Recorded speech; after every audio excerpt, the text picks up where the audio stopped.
할렐루야.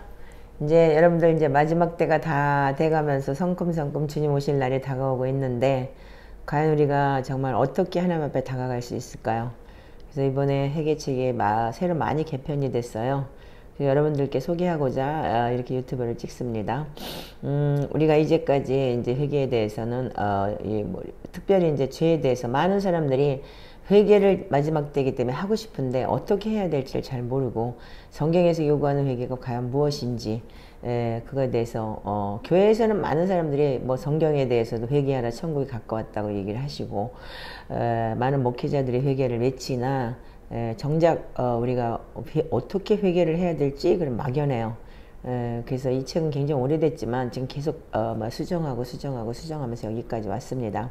근데 이번에 이제 이제까지 조상죄라고 얘기했던 것을 조상죄라는 그것 때문에 제가 진짜 이단이다 그런 얘기도 지금 올라가 있고 그런데 사실은 그게 에스겔서 18장의 얘기가 아비가 신포도주를 먹었는데 네가 왜 네가 시라고 하느냐, 네 아비는 네 아비의 죄로 정죄받을 것이고 너는 네가 그 아비의 죄를 짓지 않으면 내가 하나님께서 네 죄를 저기서 찾지 않겠다고 얘기를 했는데 왜 우리가 아비의 죄를 먹냐 이렇게 그런 것 때문에 많이 공격을 당한 적이 있습니다. 근데 이번에 아주 굉장히 영적인 부분에 대해서 정리를 했는데 사실은 그걸 죄라고 얘기를 하면은 그러니까 말하는 그러니까는 그 말의 차이인데 우리가 이제 지금 창세기 4장 7절을 보면 네가 선을 행하면 어찌 낯을 들지 못하겠냐, 선을 행하지 아니하면 죄가 문에 엎드려 있느니라, 죄가 너를 원하나 너는 죄를 다스릴지니라 이렇게 기록이 되어 있어요. 가인이 아벨을 죽이기 전에 하나님 앞에 아벨 어디 갔냐고 했을 때 내가 무슨 내 동생 지키는 자냐고 하면서 화를 내죠. 하나님께서 뭐라 그래요? 네가 올바른 일을 했다면 이게 개혁개정이 아니고 표준세 번역이 참 잘 돼 있는데 어찌 네 얼굴을 펴지 못하느냐, 내가 올바르지 못한 일을 했으니 죄가 너희 문에 도사리고 앉아서 너를 지배하려고 한다 이렇게 기록이 되어 있어요. 너는 그 죄를 다스려야 한다 이렇게 기록이 되어 있는데 결과적으로는 우리가 죄를 짐으로 인해서 사단이 들어올 수 있는 통로를 마련해 주는 거죠. 그러니까 죄가 너희 문 앞에서 도사리고 앉아 있다. 그러니까 죄가 도사리는 게 아니고 사단이 도사리고 있는 거죠. 그래서 사단이 도사리고 앉아서 우리가 죄를 짐으로 인해서 그 영적인 그러니까는 내 속에 영이 그러니까 들어오게 되는 거죠. 그래서 우리가 사울도 불순종을 했을 때 하나님이 부리는 악신을 얻다 그랬잖아요. 하나님의 영이 떠나고 그 뜻이 우리가 순종과 불순종에 따라서 우리는 인간은 영적인 사람이기 때문에 하나님께서 영으로 창조하셨기 때문에 우리에게 성령을 불어넣어 주셨고 하나님의 영, 생기를 불어넣어 주셨기 때문에 하나님의 영이 떠난다면 반드시 악한 영이 들어와서 우리를 지배하게 돼 있어요. 그래서 이제 그 부분에 대해서 이 책에 대해서 이제 잘 설명을 지금 이제 다시 이제 개편을 해서 어떤 식으로 얘기를 했냐면 우리는 열조를 향한 중보 기도가 아닌 자신 안에 흐르는 열조로부터 죄로 인해 들어온 악한 영의 유혹을 예수님의 보혈로 끊어내는 기도를 해야 됩니다. 이렇게 기록이 되어 있어요. 그래서 우리가 부모와 조부모로부터 자녀들에게 전해지는 유산들이 있죠. 어떤 면에서는 돈, 여러 가지 종류의 무슨 소유물 그런 것들 있지만 이런 것들은 긍정적인 유산이 될 수 있죠. 좋은 거는. 그런 나쁜 유산 같은 건 어떻게 돼요? 예를 들어서 부모가 빚을 졌다. 그렇다면은 그것 또한 상속 포기를 해야 되듯이 그래서 우리가 부채나 질병 같은 것들, 가정 파탄이나 이혼 같은 거 그런 거에 대해서 굉장히 우리한테 부모로부터 내려오는 그런 영적인 유업이라고 할 수 있죠. 그런 것들로 인해서 우리가 많이 고통을 당해야 되고 개인적인 특성과 재능 또한 물려받지만 살면서 좋은 것도 나쁜 것도 우리는 학습 또는 습관으로 내려올 수 있어요. 그리고 그런 것이 우리가 DNA라는 것에 대해서도 지금 많이 학계 지역에서 나오는 게 많고 그래서 이제 이런 유산은 어떤 2세대부터 다음 세대로 또 계속 이어져요. 그래서 3, 4대 저주가 내려간다. 성경에 그렇게 출애굽기에도 기록이 돼 있고 신명기에도 이렇게 기록이 돼 있는데 우리가 부정적인 유산을 우리가 끊어내는 것이 정말 회개예요. 말하자면은. 그래서 영적인 신성한 유업도 많죠. 그래서 우리가 디모데 후서 같은 데 보면은 디모데에게 네 할머니와 엄마의 믿음으로 인해서 내가 너를 인정하고 사도 바울이 그렇게도 얘기했듯이 우리는 세대에서 세대로 이어지는 굉장히 귀중한 영적 유업보다도 그 나쁜 영적 유업이 많지요. 그래서 악한 영이 내 가게에 들어올 수 있는 문을 열어주는 그 윗대가 내 부모나 조부모가 그런 일을 했을 때 결과로 인해서 나에게 악한 영이 합법적으로 나에게 활동할 수 있는 거예요. 그 영적인 대물림이 내려와서. 그래서 이런 거를 그 나중에 한마디로 얘기해서 이게 끝에 이제 젊었을 때 그때는 잘 모르는데 이걸 그 오컬트라고도 얘기를 하는데 이게는 보혈기도의 저자인 아테프 메시르키라는 그분은 뭐라고 얘기를 했냐면은 이게 영적 위협이 어떠냐면은 내려오면서 숨어 있다가 나중에 나타나는 경향이 있다. 그래서 그걸 보고 오컬트라고 한다. 근데 사람들이 이제 나이가 먹고 이제 그 젊었을 때는 막 열정적이고 그러다가도 나이 먹으면서 정말 영이나 육이 조금 소진했을 때 그때 많이 공황장애나 아니면 무슨 뭐 우울증이나 이런 게 오는 현상이 참 많아요. 지금 목회자들 가운데도 그런 분들이 굉장히 많은데 그게 어릴 때부터 내려온 그러니까 하나의 트라우마 아니면 그거 위에서부터 내려온 부모로부터 내려온 그런 이제 유업들이 있는데 그게 지금 이제 그 이슈가 되고 있죠. 그래서 트라우마도 유전이다라는 그런 믿지 않는 사람들이 쓴 책 또한 있어요. 그래서 여러분들 이걸 가지시고 정말 온전히 회개하시면서 그 영적 유업, 악한 영적 유업, 숨어있는 오컬트를 끊어내는 기도를 하시는 게 굉장히 중요한 거라고 생각을 합니다. 그래서 요한복음 10장 8절에 보면은 나보다 먼저 온 자는 다 절도요 강도니 양들이 듣지 아니하느니라 그랬어요.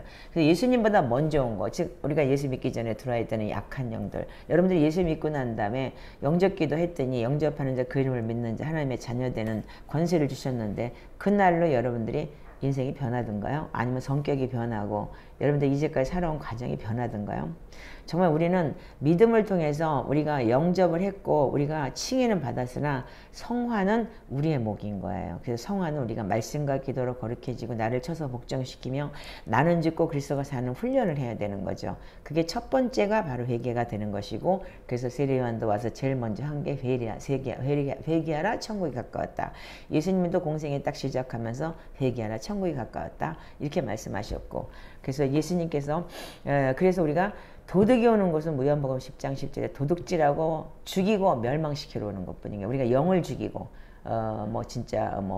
그 악한 영이 들어와서 나를 컨트롤하고 그로 인해서 자살의 영도 들어오게 돼 있고 그래서 우리가 그러나 예수님이 온 것은 양으로 생명을 얻게 하고 더 풍성히 얻게 하려는 것이다. 이렇게 기록이 되어 있어요. 그래서 내 부모와 조부모가 죄를 짐으로 인해서 사탄이 들어올 수 있는 통로, 문을 열어놓았어요. 그래서 즉 사탄이 들어와서 나를 컨트롤하는 거예요. 그래서 나도 똑같은 죄를 짓는다. 그래서 짓지 않아도 그 죄로 인해서 나의 삶이 피폐해지고 그 영적인 유업을 통해서 저주가 내려오게 되는 거죠. 그래서 우리가 이거를 알지 못하는 제사는 하늘 법정에서 끝없이 사단은 참소를 해요. 그게 바로 성경에 스가랴에 나오는 얘기고 욥기서 1장 2장에 보면은 하나님과 사단의 대화 속에서도 여러분들 알 수 있을 거예요. 그래서 이 책에 아주 자세하게 기록이 돼 있고 그렇게 해서 여러분들이 끊어내는 기도를 하게끔 만들어 놓고 이제 회개를 하게끔 해놓은 책이에요. 그래서 우리가 죄가 무엇인지 또 죄로 인해서 나한테 어떤 공격이 들어오는지 그 공격을 어떻게 끊어내며 기도를 하는지에 대해서 이 기도문과 말씀과 이런 것이 잘 정리되어 있습니다. 그래서 여러분들이 이 책을 보시면서 온전히 회개를 하시면 정말 마지막 때 좋은 기회가 열릴 것 같아요. 그리고 여러분들이 지금 이제 이 토라의 관점으로 본 코로나 19이라는 책을 제가 지금 보다가 지금 오늘도 이제 제가 느낀 게 뭐냐면 여기서도 그렇게 얘기를 해요. 하나님 앞에 돌아가자. 즉 뭐냐면 티슈바 회개를 얘기하죠. 그 회개는 티슈바 돌이키다예요. 그 이분이 이렇게 말씀을 하셨더라고요. 그래서 슈브는 뭐예요? 아버지께로 돌아가자. 그래서 탕자가 어떻게 했어요? 내가 여기서 줄여 죽는구나. 우리 아버지 집에는 정말 돈이 얼마나 많은데 내가 여기서 진짜 줄여 죽는구나. 그리고 깨닫죠. 그래서 회개는 뭐냐면 돌이키는 거예요. 먼저 돌이키고 내가 슈브는 뭐예요? 티슈바 돌이키다. 회개를 통해서 어떻게 슈브 아버지께로 돌아가는 거예요. 그래서 우리가 죄를 짐으로 인해서 어떻게 하나님과 멀어지는 관계가 되는 거죠. 그게 누가복음 15장의 탕자의 이야기고 우리가 회개 기본적으로 제일 아주 중요한 내용이잖아요. 그래서 우리가 이 슈브에서는 티슈바는 슈브에서 파생된 이야기라고 여기 지금 이 납비가 이렇게 기록을 해놨어요. 그러면서 원래 시작점으로 돌아오다. 이것이 슈브라고 얘기를 해요. 그래서 슈바를 통해서 회개를 통해서 원래 시작점 하나님 앞에 돌아오는 게 슈브다. 이렇게 기록이 되어 있어요. 그래서 우리가 여기 보면은 마태복음 25장에 지금 이제 카탄에 대해서도 얘기를 하는데 카탄이라는 게 뭐냐면 나를 위해 십자가에서 부활하신 나의 신랑 예수 그리스도시죠. 그래서 그 카탄을 통해서 우리가 주님 마태복음 25장의 열처녀 비유를 말씀을 하시더라고요. 그리고 또 하나는 지금 여기 보니까 제가 지금 25페이지 이 책을 보면서 우리가 신부의 영성으로 간다는 게 뭐냐 하면은 우리가 반드시 우리가 죄를 통해서 하나님 앞에 돌아가야 되는 거예요. 그래서 우리가 이걸 가지고 한밤중에 메시아는 한밤중에 도둑과 같이 오실 것이다 라는 것이에요. 그래서 동시에 우리가 준비 가업과 속도는 우리한테 달려있다는 거예요. 그분이 도둑과 같이 오시는데 우리가 얼마만큼 준비되어 있느냐에 따라 신부가 얼마만큼 준비되느냐. 그게 뭐예요? 어린 양의 보혈의 피로 씻어 자기 옷을 씻어 희귀하였다.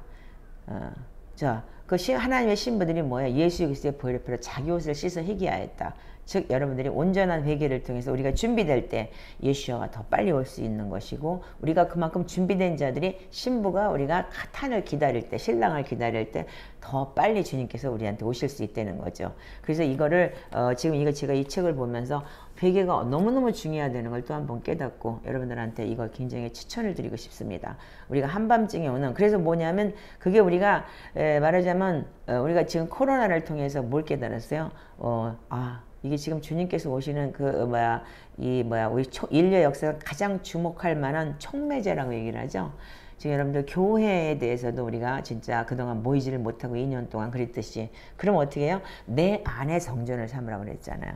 그래서 누가복음 여기 말씀에도 있듯이 우리가 여러분들이 잘 아시겠지만 우리가 누가복음에 뭐라고 돼 있어? 신랑이 하나님의 나라가 어떻게 했다고요? 여기 있다 저기 있다 아니고 네 안에 있다고 그랬잖아요. 그래서 하나님의 나라는 내 안에서 먼저 이루어져야 되는 그게 고린도전서 3장 16, 17절에 어떻게 해요? 네 몸이 성전인 것을 내가 알지 못하느냐. 그렇게 기록이 되어 있죠. 그래서 우리가 성전, 예수 그리스도의 영이 내 안에 임하게 되는 것이 뭐예요? 회개하고 온전히 성령님께서 내 안에 들어오셔야 되는 거죠. 그래서 그걸 통해서 여러분들이 주님께서 오시는 길을 예배하는 신랑에 맞을 준비 되는 그러한 신부들이 되는 그런 길에 열려 있는 거죠. 자, 또 한 가지는 뭐냐면 여기 보면은 우리가 지금 이제 이 책의 54페이지를 열어보시면은 주님께서 바리새인들이 저기 지금 누가복음 17장 20절에서 21절의 말씀도 여기 나와 있어요. 바리새인들이 하나님의 나라가 어느 때 임하니까 묻거든 예수께서 대답하여 이르시되 하나님의 나라는 볼 수 있게 임하는 것이 아니요 또 여기 있다 저기 있다고도 못하리니 하나님의 나라는 너희 안에 있느니라. 이렇게 기록이 되어 있어요. 우리가 그러면 예수야가 어떻게 오시냐 지금 그 설명을 하시면서 뭐라고 그냥 왕께서는 우리가 설립한 왕국으로 오신다는 거예요. 그 왕국이 어디 제일 먼저 킹덤 오브 헤븐이 내한테 있는 거죠. 그래서 어떻게 해요? 로마서 14장 17절에도 하나님의 나라는 먹고 마시는 것이 아니고 성령 안에서 의와 평강과 희락이라고 그랬어요. 그리고 요한복음 7장 38절에는 네 배 안에서 생수의 강이 넘친다고 했고 그래서 이 생수가 넘칠 때 우리가 설립하는 왕국이 이분이 이렇게 얘기를 해요. 매일 드리는 이 아미다 기도문 서서 기도하는 거 그 서서 기도하는 내용이 뭐냐면 이 시편 기도예요. 그래서 여러분들 회개 온전히 하고 시편으로 하나님 앞에 올려드리는 거 이 시편 기도가 굉장히 중요한데 여기다 거룩하다 아도나의 곧 군대의 주이시며 온 땅에 그분의 영광으로 가득 찼도다라는 말씀으로 하나님의 천사들과 같이 울부짖는다. 이 부분에서 이렇게 지금 설명을 하셨는데 이게 바로 우리가 매일 하는 시편 기도인 거예요. 그래서 시편이 어떻게 기록이 되어 있냐면 아침 6시 기도가 있어요. 아침 6시 기도는 뭐냐면 철저하게 우리가 십자가와 관계 있는 거예요. 아침 6시는 예수님께서 부활하신 시간이에요. 그리고 그 다음에 9시 기도는 뭐냐면 예수님께서 유죄 판결을 받은 시간이고 제자들에게 우리가 사도행전 1장에 성령이 내려온 시간이기도 하죠. 자, 그 다음에 12시 기도는 뭐냐면 우리 예수님께서 십자가에서 못 박히신 시간인 거예요. 자, 그리고 3시 기도는 뭐냐면 또한 우리 예수님께서 육신이 죽었죠. 그리고 오림프형 강도가 주님의 은혜 받은 시간을 기억하며 기도합니다. 이렇게 기록이 되어 있어요. 자, 그 다음에 이제 5시 기도는 뭐냐면 우리가 예수님의 몸을 십자가에서 내려와 향품을 바르고 생화포로 싼 시간을 기억하며 기도합니다. 6시 기도는 뭐냐면 예수 그리스도께서 무덤에 누이신 것과 이것이 육신의 마지막 삶이기에 작은 죽음을 알려진 그 시간을 기억하며 기도합니다. 이렇게 기록이 되어 있고 저희가 지금 이 시편을 매일 기도하고 있어요. 그래서 여러분들 말씀과 기도로 거룩해진다는 얘기 그거 여러분들 명심하시고 여기 보면 이 아미다 기도라는 게 여기 지금 54페이지에 여러분들 이 책의 54페이지 지금 여러분들이 지금 보시고 계시는 이 책 굉장히 중요한 책이더라고요. 자, 매일 드리는 아미다 기도는 서서 기도하는 기도의 내용 중에서 거룩하다 아도나의 곧 군대의 주인이시며 온 땅의 왕이신 이렇게 기록이 되어 있는데 여기 보면은 여러분들이 그 기도가 있어요. 여기 시편기도 내용에서 뭐라고 되어 있냐면은 거룩하다 만군의 주 하나님 아도나의 하나님이시죠. 하늘과 땅의 주의 영광과 존귀로 충만합니다. 전능하신 하나님 아버지 우리를 불쌍히 여기소서. 거룩하신 삼위일체 하나님 우리를 불쌍히 여기소서. 만군의 주 하나님 우리 함께 하소서. 시련과 환난 가운데 우리를 도와줄 분은 당신밖에 없습니다.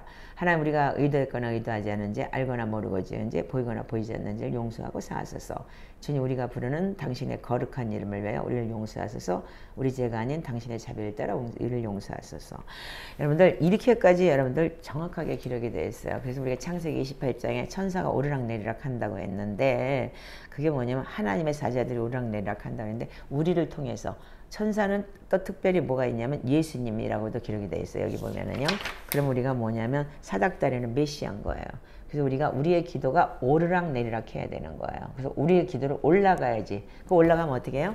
여러분들 이 회개를 통해서 여러분들 기도가 올라가야 되는 거예요. 그래서 이사야서 59장 1절에 보면은 내가 팔이 짧아서 너를 구원치 못하는 것도 아니고 내가 귀가 둔해서 듣지 못하는 것도 아니다. 너하고 나 사이에 죄가 가로막혀 있어 내가 너를 도울 수 없다 그랬어요.